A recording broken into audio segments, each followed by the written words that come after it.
Satu persatu saja, perkenalkan nama dan pertanyaannya untuk siapa. Selamat siang, Bapak Ibu. Perkenalkan, saya Charles Bayamare dari Fifth Group atau PT Federal International Finance. Pertanyaannya pertama untuk Ibu, terima kasih Bu buat sharingnya yang luar biasa.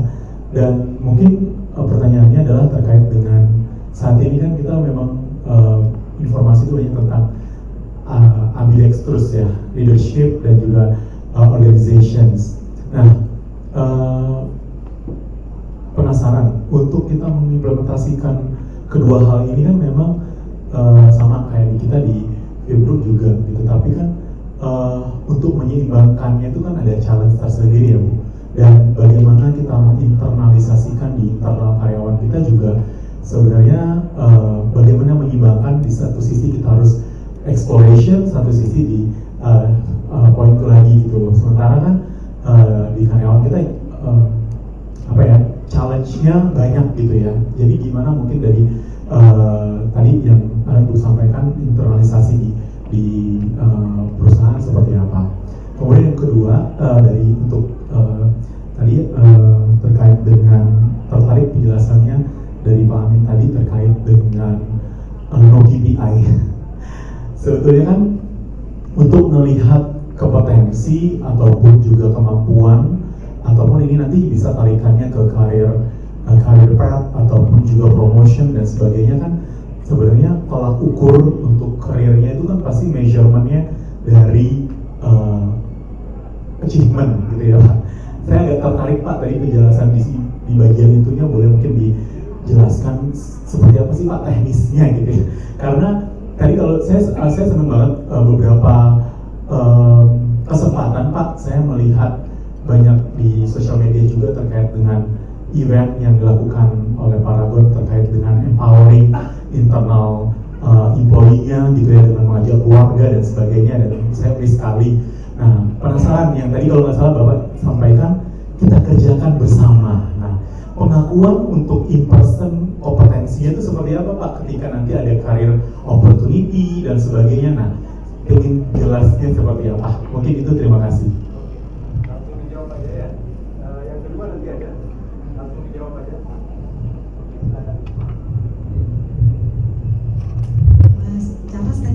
Dari FIF. Terima kasih pertanyaannya. Senang kalau ternyata udah pernah dengar juga istilah ambidextrous organization gitu ya. Jadi memang bukan hanya tren sih ya teman-teman ya. Ini merupakan satu kenyataan yang perlu kita hadapi bersama, bahwa bisnis yang tempat kita bekerja sekarang ini itu selalu akan mencari jalan untuk survive. Karena apa yang mereka pahami, apa yang mereka ketahui, dan apa yang mereka bisa selama ini ya, kita juga lihat banyak perusahaan yang udah bertahun-tahun akhirnya tutup gitu ya. Itu merupakan apa ya, istilahnya kenyataan yang either mereka tuh harus, ini ngomongin either or dulu ya, mau terus bertahan atau mati gitu. Nah, ketika pilihannya bertahan, mau nggak mau mereka mencoba untuk mengembangkan yang tadi yang namanya ambidexterity gitu kan ya. Ambidexterity itu teman-teman di sini mungkin kalau pernah dengar, ini sebenarnya awalnya itu ada istilah kedokteran.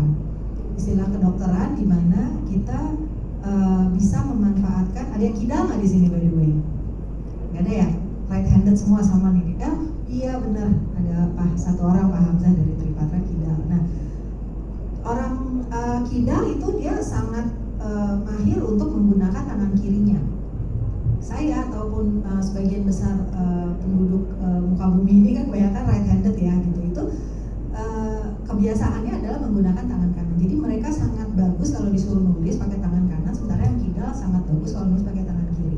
Nah, istilah ambidex itu bagaimana kita bisa menyeimbangkan kemampuan kedua tangan ini. Itu asalnya ambidextrous itu dari situ awalnya ya.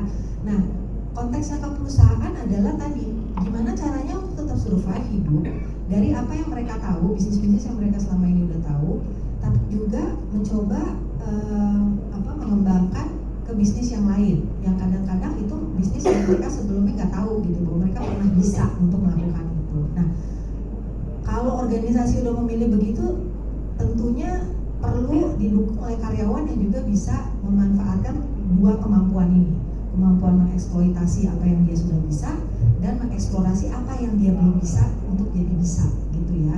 Nah, yang bisa dicoba buat teman-teman HR di sini dalam membantu karyawan maupun juga perusahaan untuk bisa menggunakan ambidextrity itu adalah pertama, jangan berpikir bahwa being ambidex itu berarti masalah selesai ya. Ini adalah satu proses. Ini yang kita pengen adalah teman-teman itu jangan berpikir end game. End game itu artinya kalau misalnya si eksplorasinya mati, ya udah berarti bubar semuanya. Enggak. Jadi itu gimana caranya kita bisa tadi kalau misalnya hari ini di dalam target perusahaan yang kita lakukan yang perlu kita fokuskan adalah optimisasi budget misalnya. Ya, bukan berarti bahwa pemikirannya adalah potong semuanya, hold semuanya. Enggak, bisnis nggak bisa jalan ya kan. Tapi perlu mencari elemen mana yang masih bisa kita gunakan apa yang ada, gitu kan. Dan mana yang kira-kira bisa kita kembangkan bersama dan mana yang kita harus beli. Ibarat kalau teman-teman pasti udah sering dengar istilahnya 4B di dunia HR ini banyak, dulunya 3B, sekarang 4B. Ada buy, ada borrow, ada build, dan yang terakhir bought, ya kan? Jadi sebelum kita hire biasanya kita melihat adalah orang di dalam kita itu ada yang bisa kita build apa enggak untuk mengisi satu posisi misalnya. Kalau misalnya sudah, kemudian bisa nggak kita outsource aja misalnya, atau kita pinjam dari divisi lain, ya. Kemudian juga bisa nggak dengan AI yang ada sekarang misalnya pekerjaan-pekerjaan tertentu itu diganti dengan bot. Kalau misalnya enggak juga, baru terakhir buy. Artinya buy itu adalah biasanya kita jadikan pilihan terakhir untuk memperkuat ambidextrity kita tadi. Ketika kita tahu bahwa tidak ada lagi di dalam perusahaan yang bisa kita exploit. Exploit ini bukan berarti jelek ya. Exploit itu maksudnya mengoptimalkan apa yang kita punya. Gitu. Kalau nggak ada, baru kita explore ada talent kayak gimana sih di luar, baru kita bawa masuk. So please buat teman-teman HR juga ketika kita meng-hire orang talent dari luar itu kita pastikan bahwa they will bring something that our companies saat ini tidak punya. Otherwise you will jeopardizing the confidence of your existing employees. Apa bedanya gua sama dia? Kayaknya ilmu gua sama aja deh. Nah, kayak gitu-gitu tuh kita mesti hati-hati tuh. So meaning ambidex itu adalah memanfaatkan dua kekuatan tangan kanan dan tangan kiri kita gitu ya, antara kita mengoptimalkan apa yang ada dan juga terus mengeksplorasi apa yang kita kira-kira bisa lakukan bersama. Mungkin itu secara singkatnya dulu, Mas Charles. Terima kasih, semoga menjawab. Silakan komentar. Ada dua pertanyaan nih gitu ya. Yang pertama adalah bagaimana achievement itu dibangun ya. Kan spiritnya adalah kita kan support organizations. Jadi semua dan salah satu menariknya support organizations itu adalah mereka saling terkait. Achievement itu lebih terrefleksikan kalau group of people yang ada di support itu bekerja sama, berkolaborasi. Jadi connections itu menjadi very important di kita. Sehingga itu yang pertama. Yang kedua, sebetulnya tanpa KPI, tanpa achievement kan si supervisor itu kan juga dengan memperbanyak dialog dan sebagainya kan kita bisa mengukur sejauh mana dia bisa contribute. Apakah dia masih tetap dibangun terus, dibantu dan sebagainya. Jadi dari dialog-dialog itulah kita bisa memapping siapa yang sudah full contribution at misalkan 100%, siapa yang 80% dan sebagainya. Itu yang pertama.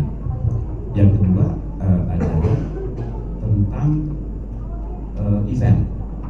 Kenapa event tuh ada dan akhirnya menjadi vibes gitu ya. Bahkan di beberapa ini jadi FYP gitu.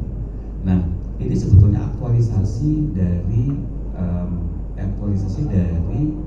bagaimana purpose to the exercise, purpose of the organization. Dan kebetulan orang-orang yang masuk di Paragon, insya Allah 90% lebih mungkin mereka memiliki purpose yang sama, yaitu ingin memberikan kebermanfaatan buat orang lain. Sehingga semangat itulah yang kita dorong terus. Karena kalaulah kita tidak connectkan langsung dengan aktivitas-aktivitas sosial yang mereka rasakan, kadang-kadang misalkan orang yang di back office, apa hubungannya ya purpose dengan kerjaan saya hari-hari seperti ini gitu. Dan itu kita masif banget sih. Karena apa? Karena kita tidak ingin karyawan kita terjebak oleh apa? Oleh tadi berpikir transactions. Bahwa kita kerja itu untuk beyond business, untuk diambil goals yang bukan hanya ngomongin cuan, ngomongin dolar, ngomongin bisnis performance, bukan. Esensi kita, bagaimana kita tuh berpartisipasi, fulfillment saya itu dapat, dan ternyata itu energinya luar biasa banget. Even terhadap diri saya sendiri itu beda banget gitu. Kalau kita bekerja tanpa makna, tanpa ada sesuatu yang beyond bisnis tadi, semua itu termasuk tadi achievementnya seperti apa dan sebagainya, kita letakkan trust dan empowerment itu di atas segalanya.